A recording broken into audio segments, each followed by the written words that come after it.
I love doing research on entrepreneurship. I think that entrepreneurs are fascinating. They are individuals that have this keen sense of opportunity and are relentless about pursuing that opportunity. And I just find that fascinating. It's something I admire. I look at entrepreneurs and in just like entrepreneurship from a finance perspective. And so what that means is that I'm really interested in understanding what are the things that entrepreneurs can do better so that their businesses can succeed. And what is the role that finance has in that journey? And specifically the financing that you can get from institutions like seed funds, business accelerators, and even if not financing, all the things that go around financing, right? Because when we think about specialized investors, when we think about venture capital, we don't think of them as just cash. A very important phenomena in the economy is that the cost of starting a business have gone dramatically down. And so now it's much easier for individuals to start and grow their own businesses. And what that means is that over time, the average entrepreneur is much younger, much less likely to have experience raising financing, building a business, and just interacting with venture capital investors. And that's exactly where business accelerators and seed funds really fit in. What they help do is train individuals that haven't really had any exposure to this type of industry, really get a hold or a grasp on how to build a business and raise financing from specialized investors.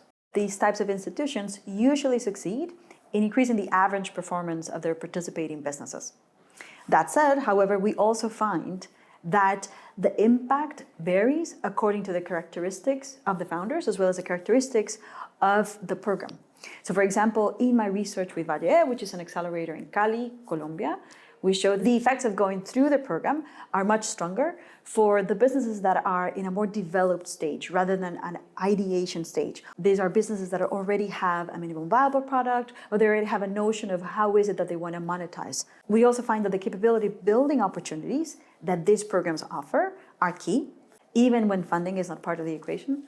So for example, in my research with Startup Chile, we find that businesses that participate in the program and are provided with capability building and cash perform much better than those that are only offered cash. And this result is something that we're also observing in my research with seed funds in the UK. Just going through the due diligence process of a seed fund, pitching your business idea, just really going through your numbers, accessing the data room so that they can understand what's your unit economics and how you plan to grow the business. Just going through that process, it's super valuable for a firm, even if you do not end up raising financing from the seed fund that is conducting the due diligence. At the same time, another thing they can do is they can steer businesses that they don't have such a high probability of success to fold faster. And that's also very important. As an entrepreneur, it's very hard to stop. Once you've been working on your idea for such a long time, it becomes your baby, your family. And so really figuring out when's the moment that it's really not worthwhile to continue your business is a difficult thing. And business accelerators can help with that. This is not necessarily a negative.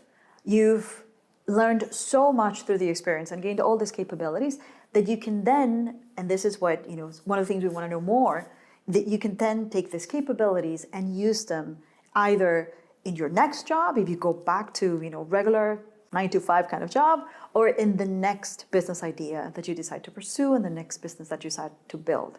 So we've been researching business accelerators, we've been researching seed funds for almost 15 years already. These types of institutions have become increasingly important since the financial crisis. And so that's really where the research kicked off. And I think that underlying all of that impact we've discovered is this notion that one of the things that these programs are doing is really acting as the universities for entrepreneurs, really. They help entrepreneurs by training them, coaching them, providing them with a network. And if all of that is true, right, if that hypothesis is true, what that means is that individuals should be able to take these lessons in their lives, going forward. And that's something that we don't have evidence of. And that's something I want to do in my research now. I want to really test if indeed, for individuals that go through these programs, do we observe them having dramatic changes in their income paths going forward because they can carry all these lessons that they've learned in the accelerator later in their lives.